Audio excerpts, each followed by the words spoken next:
Thanks very much, Khalid, for your informative presentation. And we will, just to reiterate, we will share the presentations afterwards.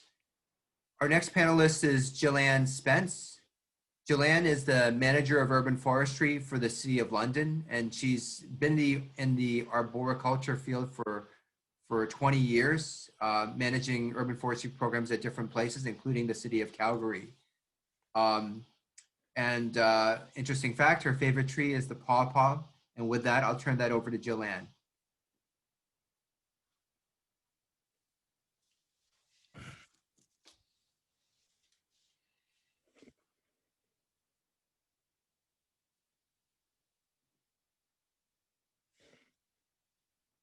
Malik, I'm going to ask you to unmute and Yep, so I've let Jill-Anne into the meeting. I've made her co-host, but it looks like she may be having internet problems because I don't see her coming on. I'm here, and I've started my video. I'm just trying to see where the there I am. Share screen.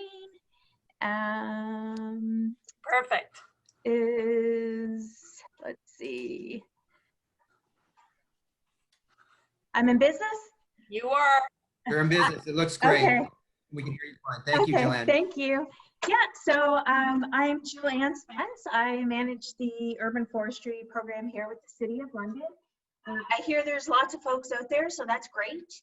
Lots of, I guess, different experiences and expertise with infrastructure and asset management. My presentation is going to be kind of a very introductory example of what, how we started out, and hopefully you can pick up some helpful hints and tips for, I guess, your start or wherever you are in the journey of asset management and trees. So you may have heard the City of London is the forest city. We have a very long history of loving and caring for our trees. We are known as the forest city. And there's a couple stories out there about how we got that name. Supposedly, way back in the day, we received this nickname from the British government. They were poking fun at Governor Simcoe, as he envisioned a very prominent, established, wonderful city at the forks of the Thames. And his colleagues were calling it the forest city. But over time, folks that would come into the City of London it would emerge out of the forest. So I think it was a self-fulfilling prophecy. Since then, London has created a lot of strategies and policies around the urban forest. And one of our major accomplishments was in 2014 when we adopted the urban forest strategy. We have, it's kind of a catchy, I guess, tagline for it. It's plant more, protect more, maintain better, which are our three pillars. And one that's not as catchy is engage the community, which kind of weaves through all those three pillars. So we take it very serious that we want to maintain and enhance London as the forest city. And through this asset management program, it's one way that has really helped us in the last several years. So I don't know if folks have seen this meme kind of floating around the internet. And when I saw it, imagine if trees gave off Wi-Fi signals. We'd be planting so many trees, and we'd probably save the planet too. Too bad they only produce the oxygen we breathe. When I first saw that, I was like, oh, wouldn't that be great? You'd never get another bad connection in your life. Like you'd no drop calls, no issues. And I have to admit, my second thought was about asset management. I kind of found that I was a little bit disappointed in myself that my second thought was about actual trees. But if trees did give off Wi-Fi signals, people would be able to see the actual connection, the tangible benefit of planting a tree, and the direct correlation of getting a benefit of being able to connect to the internet and getting information you need, viewing movies, all that stuff. But that's not the case with trees. We plant a tree, we don't see the benefits for many years. And that's kind of a hard concept to, especially in our instant gratification age, for people to understand and grasp. Oh, I'm just having a hard time forwarding my slides. So why are we doing this? You've met Colin. That's probably our main reason, but it's a requirement. It's a policy. It's a requirement by the government that we put this in place.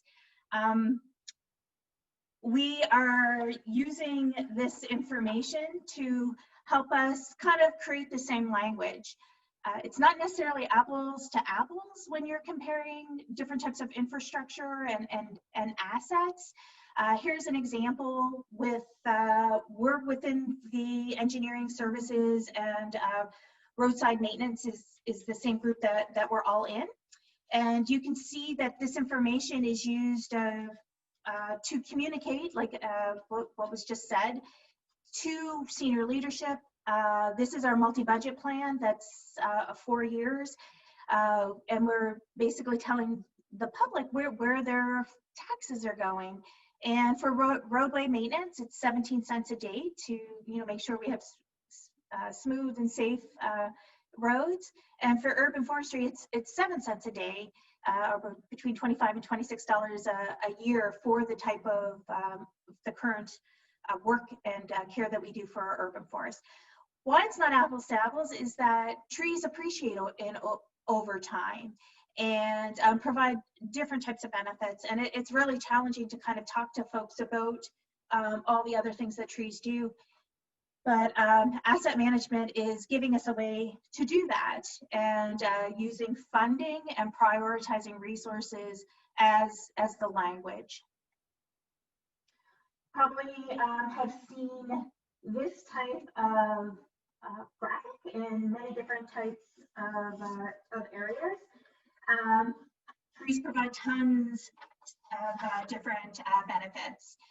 But down in the lower left-hand corner there, you can see that it enables health savings. So there's a lot of studies out there now about the health and condition of the urban forest tree canopy cover, increase, the benefits of a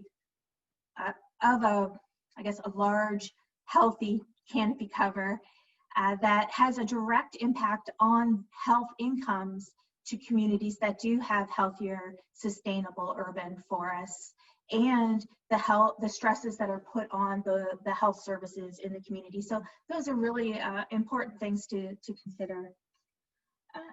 When we think about green infrastructure, you can understand the green piece of it. Yeah, trees are green, but how can they be infrastructure? Well, trees are the original infrastructure. They've been slowing down stormwater and filtering pollutants before they hit the stream forever. So this is an example of a natural setting where a tree would dissipate the rainfall through basically the leaf area of the tree. So raindrops would hit the leaves. Some of them would be captured, about 80% is captured, and even about 5% is captured along the actual trunk of the tree. So that's about 15% that'll make it through the canopy of the tree. If you're looking at different layers of vegetation, like in woodlands, that could even be less. So what's that doing? It's slowing down the water before it gets into our streams, and so we won't have as many frequent, I don't want to say vicious, but it slows down the rate at which water enters our streams, and also slows down the impact of the amount of rainwater hitting our soils and having an impact on erosion. This is an example of trees as green infrastructure in the built environment. This is our City of London, our Dundas Street, or Dundas Place, which is a new flex street in London, a really great place. We have celebrations there. It's open to all different types of users. So really vibrant, and trees were included in part of the design process. Over to the left there, you can kind of see these Lego blocks that are filled with soil. These are soil cells. They provide a lot of functions now. One of the things they're doing is they're providing additional soil volume for trees, which is directly related to the size and health of the tree that have been planted in those locations. But what else they are doing is that stormwater is being, runoff from the street and the pervious surfaces are being directed into these planters, and that water can be uptaked by the tree, but also filtered and slowed down before it hits our rivers and streams, which is what trees do in nature. So how do you get started? I wanted to keep it very simple for folks that maybe are just starting out in the process, and sometimes it can be a little bit overwhelming. So kind of the 4 points that I was trying to communicate to folks is, at the beginning, kind of determine what asset information do you really need? What are your assets? What do you already know about them? What is the asset replacement value? And know that it's a continuous improvement process. You'll have opportunity to take another kick at the can at this, for sure. A lot of folks say, you can't really know what where you're going unless you know what you have. So do an inventory first. I would kind of argue work backwards. Know where you need to go in this process. And one of the biggest things is condition rating. And if you can define, look at how other infrastructure or assets are being classified as, how they're being grouped, could lead to some perfect examples of what the City of London was doing. We have 5 categories and then a not assessed category. So when you go out to do your inventory, it may, especially if you're starting out, it can be very enticing to collect all the information about everything about your asset, especially when it comes to trees. But like tree height, that's not necessarily something you need. You can figure that out from other data that you're collecting about your tree. But condition rating is definitely one that you want to think about before you start doing data collection. So, So this is just an example of definitions of condition ratings within the urban forestry kind of field. This is specific to street trees, but you can see that these are all acceptable methodologies for excellent, good, fair, poor, dead, excellent, good, moderate, poor, excellent, good, fair, poor, very poor. So if you knew what your end result was, how your asset condition ratings were to be classified as, you can go and then create your definitions for that. So we were using the middle one originally, and then when we did our most recent update, we moved to this rating, so it was aligned. It took us until our next update to do that to our street tree inventory, but we knew we wanted to get there. So what are your assets? And from a tree perspective, it's kind of been defined for us, individual trees and groupings of trees. So we group them as street trees, which was pretty easy. And then also we grouped woodlands, and Sarah Rolland is going to talk quite a bit about that. But scan your municipality and find out what type of information is already out there. You'd be quite surprised what the real estate group collects about lots. If you have a GIS group, they probably have a canopy cover layer or an impervious cover layer that could be a starting point for understanding what your canopy cover is and what your woodlands in it and how you want to classify your woodlands. So how I kind of describe it is that your canopy cover is a top-down process, and tree inventories are a bottom-up, and between them will give you a really good handle on what your assets are out there. For canopy cover, there's a lot of new technology out there, and one of them is LiDAR. And it's kind of the most accurate information that's out there right now. A lot of watersheds, conservation authorities have collected this information with universities, and it's available to municipalities. So those are, you know, places to look for if you're just starting out. Also, if you're starting a tree inventory, you know, you can set yourself up for success. Very easy. Learn from other people's experiences. There's best management practices in place already for collecting inventory information. The book I have here is just a little supplemental handout for tree inventory, best management practices for tree inventories, that is published by the International Society of Arboriculture. This, you know, we have new technologies that make the process a lot more, you know, efficient. Some options to consider for data collection. That's always a concern when you have, you know, limited resources, whether it be funding, time, or people. Things you can consider is summer students, using those to collect your data for you, community inventories, and the most frequent is the using a consultant or a contractor that they're in the business of doing inventory work. The challenge there is, though, sometimes they come with a an already predetermined inventory of how they would collect information. So sometimes you have to make modifications with that. My favorite that's recently evolved over the last several years is citizen science.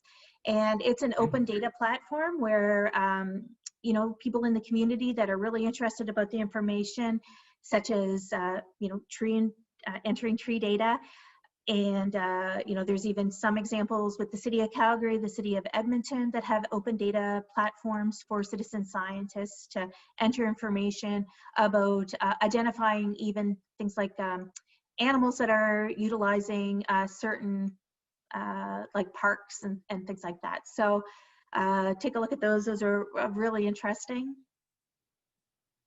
This is just what we've done. We started out actually using summer students back in 2002. And you can see here the data that we collected back in the day was about English oak. It had good condition. So we were collecting condition rating back in 2002. And just last year, 2009, we did an update to our inventory using a consultant that were able to, you know, you can see they're using tablets here. They were able to enter accurate GPS locations at the same time as collecting the information. So that's extremely helpful. And I debated about keeping this slide in because it's a tiny bit confusing, or we don't want it to be confusing. Being tree people, we debated at length about how do we want to value our asset. And we started out doing asset management. Our first asset management plan was in 2014. So we've been thinking about this for a really long time, about how to value a tree. So we actually debated about, you know, some people can look at a tree and see firewood. Others, you know, timber, real estate value, human health benefits, ecosystem benefits. We've completed an iTree eco analysis on our canopy cover. And ironically, we eventually ruled these all out. They weren't practical. And in 2017, when the new policy was put out, that it was recommended for replacement value, which is what we settled on, but we settled on a replacement value that was uniquely for London. So we settled on replacement values for how we would replace street trees and also woodlands. So you guys can skip this step. We just wanted to share, I guess I wanted to share a bit of pain that we went through that you don't have to. So you'll hear folks reference the trunk formula method for tree replacement value and the CTLA replacement value method. And that actually comes from this guide for plant appraisal. This is the 10th edition. It's relatively within the last couple years, it's been, I guess, published. And within this book, there are actually 5 different methodologies for people to how to perform a replacement value. And where we landed on was the replacement trunk, or well, where the policy and the best management practices for green infrastructure replacement value landed was on the trunk, was in and around the trunk formula method. In the updated edition, and I'm not going to pretend I'm an expert on this one, I grew up on the 9th edition, but what's extremely similar is the condition rating. So you can see in the red box here that there's condition rating, and again, there's a definition of what condition rating is, how to evaluate it, how to be, you know, consistent. And the condition rating basically looks at the tree from the tips of the branches to the base of the trunk, and it's a kind of a standardized process. What is neat is that now a lot of this is online. These are all downloadable files that are fillable forms, so you don't have to recreate this. It's already out there for you. Most people in the industry are very familiar with it. You can actually set this up so that it's an Excel spreadsheet and link it to your GIS database. And when you go out in the field, you can make changes to the condition rating pretty sleekly now. There's even apps that you can get that can help you with this process. So these files, I can send them along if anybody's interested, but they can be found on the ISA, the International Society of Arboriculture website. And so kind of the great thing about this entire process is that it's very forgiving. It's a continuous improvement process. It might be challenging, kind of like we were kind of in the middle. We had some mindset of what, you know, inventories looked like, what condition ratings meant for trees.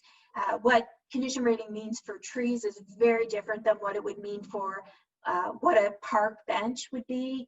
So it could be challenging if you already have a lot of things that are already in place and you need to kind of turn around a big ship, but you have time to do it.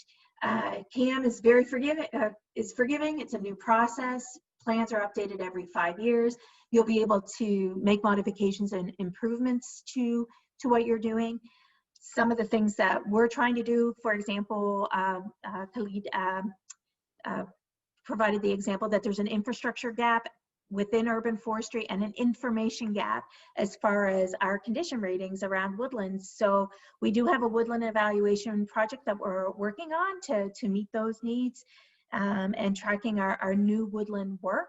So again, it's extremely helpful for this process will make you spend more time with your assets, with your trees, with your woodlands, get to know them better, get to know their needs, and understand where, you know, where we're trying to get a good level of service that's acceptable. And if we're not there, we're able to describe to people, to our leadership, that you know, what kind of funding we may need to get to where we need to be. Thank you. Thank you, Jill-Anne.